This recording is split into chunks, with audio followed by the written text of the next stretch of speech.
Bismillahirrahmanirrahim. Assalamualaikum warahmatullahi wabarakatuh. Waalaikumsalam warahmatullahi wabarakatuh.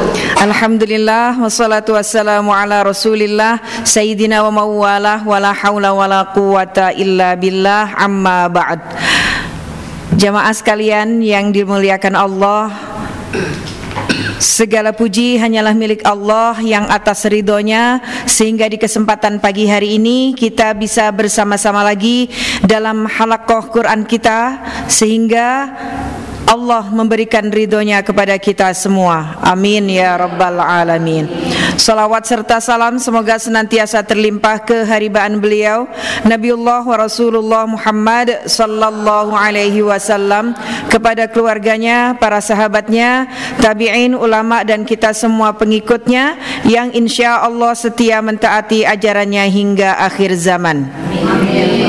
Dan semoga kajian kita pagi hari ini bermanfaat, barokah untuk kita semua. Amin ya rabbal alamin. Sebagaimana biasa tagline kita, ngaji bareng Bunda Nur, membaca Al-Quran lebih bermakna.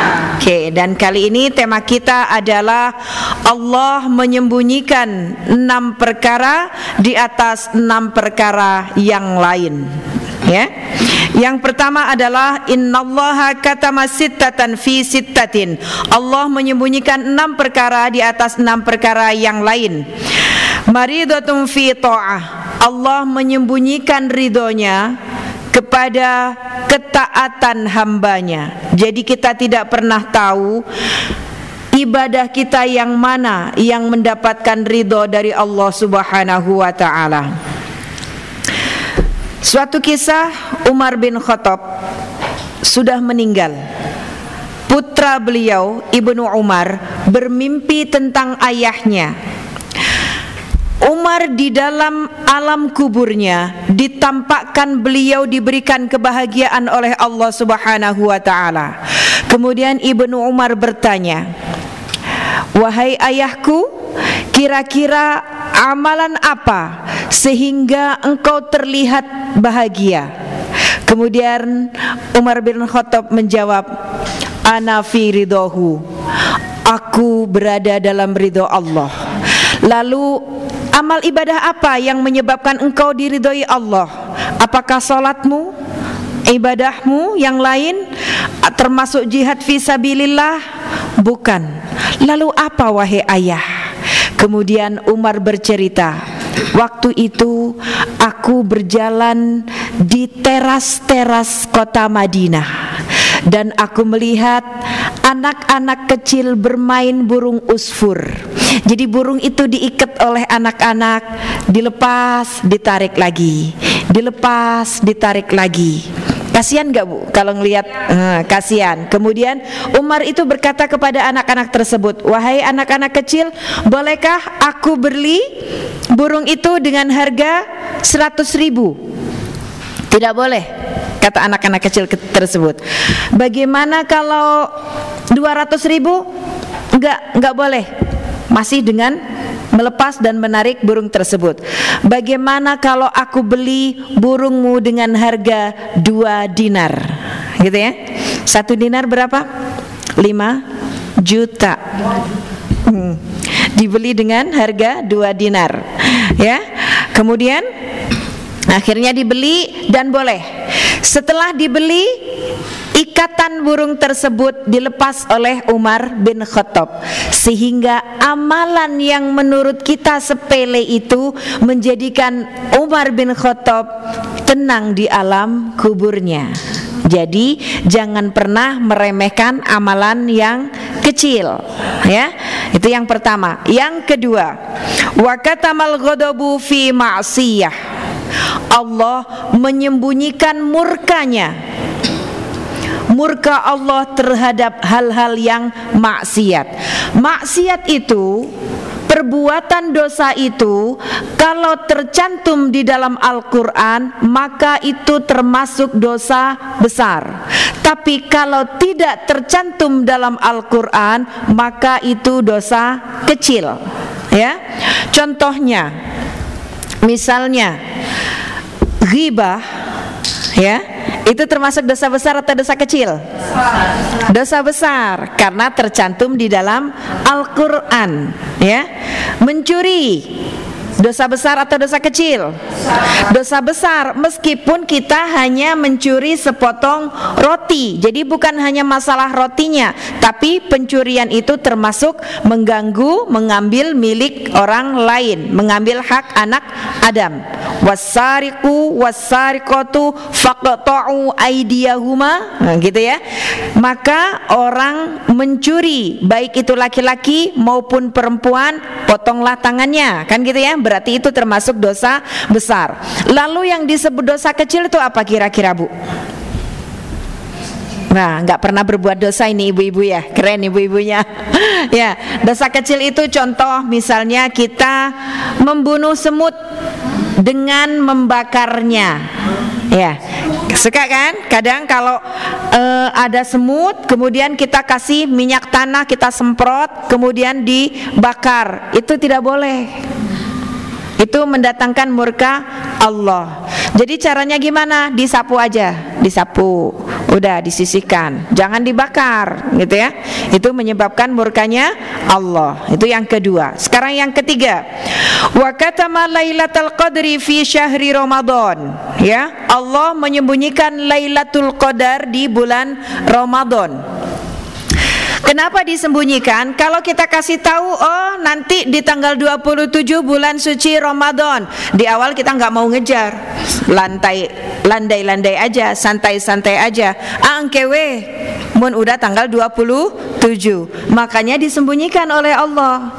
Dan sejarah terjadinya Lailatul Qadar itu, ibu pernah nonton film tentang seorang nabi yang kuat, gagah, perkasa, tidak mempan ditembak, tidak mempan dibunuh. Kira-kira film apa? Syamson, ya. Padahal itu dari seorang nabi namanya Syam'un Al-Ghazi, ya, Syam'un Al-Ghazi. Syam'un Al-Ghazi ini memang kuat, gagah, perkasa, tapi Bu, punya istri cantik yang munafik, punya istri cantik yang tidak solehah. Kenapa begitu, Bun? Karena istrinya yang cantik jelita ini mudah dibujuk dengan iming-iming harta dan tahta oleh orang-orang kafir. Jadi karena Syam'un ini mendakwahkan agama Islam, mendakwahkan agama Allah, maka orang-orang kafir membencinya, sehingga ingin membunuh Syam'un. Tapi tidak bisa, karena Syam'un dikasih kekuatan oleh Allah Subhanahu wa ta'ala, hingga tentu saja diambillah istrinya yang cantik itu. Kamu kalau bisa mengetahui bagaimana pengapesan, apesnya Syam'un itu dengan cara apa, nanti kamu akan aku kasih uang sekian puluh dinar, ratusan dinar, gitu ya. Baik. Terus apalagi kira-kira hadiah untukku? Kamu nanti akan aku jadikan ratu, misalnya seperti itu. Hingga suatu malam Syam'un ketika tidur, itu beliau kalau tidur itu pules banget, Bu. Diikatlah dengan tambang dari besinya. Tapi hanya dengan sekali menggeliat, rontok semua. Ya, berarti kuat, ya. Kemudian Syam'un bertanya kepada istrinya, "Kenapa sayang, engkau mengikatku seperti itu? Aku hanya ingin mengetahui kekuatanmu, cintaku," katanya gitu. Perempuan kan punya, ya gitu ya. "Terus gimana? Ternyata kamu memang perkasa sayang," nah, kata istrinya. Keesokan harinya dia laporan ke orang kafir itu, "Nggak bisa, coba lagi kalau gitu dengan tambang yang dari pohon, tambang yang kuat itu, yang tadi dengan besi, rantai, kalau sekarang dengan tambang." Diikat lagi. Keesokan harinya hanya dengan menggeliat, lepas semua. Kenapa sayang kamu mengikatku lagi? Aku kan ingin lebih tahu kekuatanmu sebagaimana, gitu ya, kata istrinya. Baiklah sayangku, karena aku sangat mencintaimu. Kalau engkau ingin tahu kekuatanku itu sampai di mana, gitu ya, apesnya aku itu dengan cara apa? Ambil 3 helai rambutku. Ya, makanya jadi istri yang solihah ya Bu. Kalau istri nggak solihah, gini, mudah terbujuk rayuan setan. Akhirnya diambillah 3 helai rambut Samson. Maka keesokan harinya, udah Bu, dipotong-potong, dimutilasi itu Samson. Sampai malaikat yang di langit menjerit menangis gak tega ngelihat Nabi Syam'un atau Samson, gitu ya. Kemudian malaikat Jibril turun, diperintah oleh Allah Subhanahu wa taala, tanyakan kepada Syam'un, kira-kira apa yang dia minta. Aku enggak tega, kata malaikat Jibril. Kemudian Allah bertanya, tanyakan pada Syam'un, dia pengen apa? Syam'un berkata, wahai malaikat Jibril, sampaikan kepada Allah untuk mengembalikan kekuatanku, untuk memulihkan keperkasaanku, agar aku bisa menghancurkan orang-orang kafir.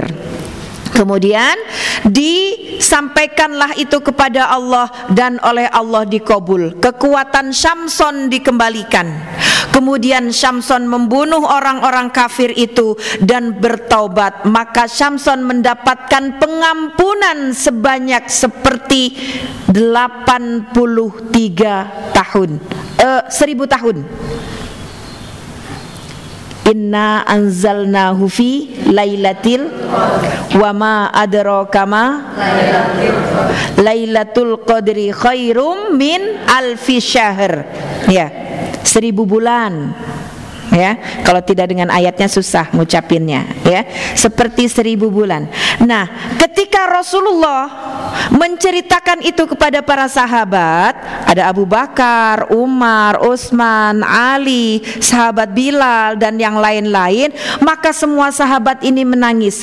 Ya Rasulullah, kami juga ingin mendapatkan pahala pengampunan ka'alfi syahrin, seperti malam 1000 bulan.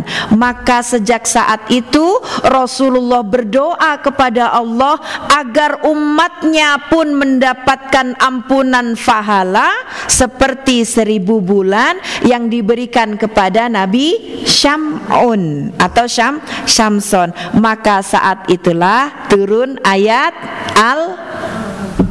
apa barusan? Al-Qadar. Nah, gitu ya. Ibu-ibu jangan ngelamun. Yuk, ngaji bareng Bunda Nur, membaca Al-Qur'an lebih bermakna. Kita lanjutkan sekarang. Tadi sudah yang ketiga. Sekarang yang keempat. Wa katama auliya'ahu fima bainan nas.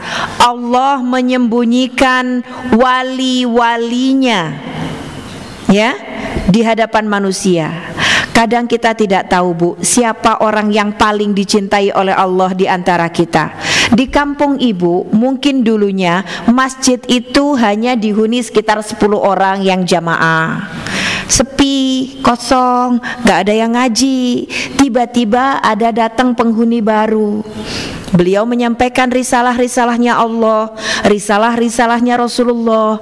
Dan akhirnya di kampung itu yang tadinya masjidnya kosong jadi terisi. Nah, itu mungkin saja orang tersebut adalah walinya Allah. Diceritakan ada seseorang kiai yang punya beberapa orang muridnya banyak, ya. Kemudian beliau ini didatangi oleh Nabi Khidir. Nabi Khidir itu kan masih hidup Bu sampai hari ini, ya. Cirinya Nabi Khidir itu sering duduk di pinggir sungai, ya. Dan cirinya lagi jempolnya itu lembek, nggak ada kukunya, ya, gitu ya. Kemudian suatu hari Nabi Khidir ini datang ke suatu pesantren itu. Saya lupa namanya, kita sebut saja Kiai Khalil Bangkalan gitu ya. Padahal dia di Pasuruan kalau nggak salah. Nah, itu kemudian santrinya itu gini, Kiai, apakah Nabi Khidir itu masih hidup? Masih gitu. Gimana caranya kita bisa bertemu dengan Nabi Khidir? Kita kan juga pengen dapat ilmunya. Kan yang kita tahu ya, Nabi Khidir itu ilmunya banyak, sampai Nabi Musa aja diperintahkan oleh Allah untuk belajar kepada Nabi Khidir. Nah, kemudian kata ulama ini, beliau berkata, nanti hari Jumat kalian tunggu di sini. Nanti akan ada tamu yang datang ke sini. Di antara tamu tersebut adalah Nabi Khidir, ya. Kemudian ditunggu Bu dari pagi sampai ketika menjelang sholat Jumat, gitu ya. Kok nggak datang-datang? Ya, akhirnya datang seorang pengemis. Assalamualaikum. Waalaikumsalam. Saya pengen ketemu Mbah Yai. Oh, nggak bisa. Bapak kalau kesini harus pakaiannya yang rapi. Mbah Yai itu lagi berdoa, lagi zikir di dalam. Jadi saya nggak bisa ketemu Mbah Yai. Nggak bisa, diusir itu si pengemis. Sore hari menjelang maghrib, santrinya bertanya lagi kepada kiainya, Mbah Yai, mana Nabi Khidir? Kok belum datang? Sudah datang, nak. Yang mana Kiai? Tadi, yang menyerupai pengemis tadi, yang kamu usir. Ya Allah, astagfirullahaladzim. Lalu bagaimana kira-kira bisa ketemu lagi? Nanti Jumat bulan depan. Jumat bulan berikutnya akhirnya betul ditunggu dari pagi. Yang namanya mau kedatangan tamu agung sudah disiapkan, ada tenda, ada tamu yang berpakaian rapi dicium tangan, katanya ngalap barokah. Ada tamu yang pakai mobil Civic Turbo ya, dicium tangan karena dikira itu Nabi Khidir gitu ya. Akhirnya datang seorang laki-laki dengan membawa seekor anjing, ya, yang air liurnya itu menetes kemana-mana. Namanya santri Bu, yang kan lagi belajar toharoh ya. Kemudian Assalamualaikum. Waalaikumsalam. Bapak, jangan dibawa ke sini anjingnya. Itu kan nggak boleh. Nanti harus dicuci dengan 7 kali pencucian, yang terakhirnya dengan tanah gitu. Saya pengen ketemu Kiai. Nggak boleh. Kalau Bapak pengen ketemu, tinggalin anjingnya. Kemudian kata orang tersebut, saya nggak bisa berpisah dengan anjing ini. Dia sudah menemani saya kemana-mana. Wah, Bapak nih harus belajar fikih dulu. Kita butuh haroh ya, gitu ya. Ya, kemudian akhirnya pergilah ini Bu, si orang yang membawa anjing itu. Sama menjelang maghrib, nanyalah si santri ini kepada kiainya, Mbah Yai, mana Nabi Khidir? Kok belum datang juga? Sudah datang nak. Apakah tadi yang bawa Civic Turbo? Bukan. Yang bawa Alphard? Bukan. Yang pakai baju jas rapi? Bukan juga gitu. Terus yang mana? Tadi yang bawa anjing tadi yang sudah kamu usir gitu. Dek aja kata santrinya, Mbah Yai, bukankah kalau membawa anjing itu anjingnya harus dicuci? Yang kamu lihat itu ilmu apa Bu? Yang terlihat. Sedangkan kalau menurut ilmu hakikat gitu ya, jangan dilihat dohirnya. Air liurnya anjing itu bisa disucikan, tapi kotornya hatimu yang sudah meremehkan orang lain, nah itu yang nggak bisa ya. Makanya jangan pernah memandang rendah terhadap orang lain. Siapa tahu itu adalah wali Allah. Kita pun demikian, ngaji gitu ya, sudah bener lah kita, ya kan, dengan irama bayati, sudah nggak lagi dengan irama saka gitu ya. Saka inget ya, saka hoyong. Kan kalau dulu mah a'udzubillahi minasyaitonir rajim. Udah gitu kalau orang Jawa niru Bengawan Solo amma yatasa gitu ya. Atau orang Sunda saking senengnya lagu Sunda ya, iyyaka na'budu wa iyyaka nasta'in. Kan gak boleh ya Bu ya. Sholawatan pun begitu, sholawat gitu ya, harus pakai bayati, nggak boleh pakai irama-irama yang lain. Terus dia begini sholawatnya, ya Nabi salam alaika, ya Rasul salam salam alaika, ya Habib salam alaika, salawatullah alaika. Ibu mengira itu irama nahawan, sanes. Yen arep cerita karo sapa, ternyata Didi Kempot ya. Ya, jangan ya. Kemudian salawat pakai yang lain gitu ya.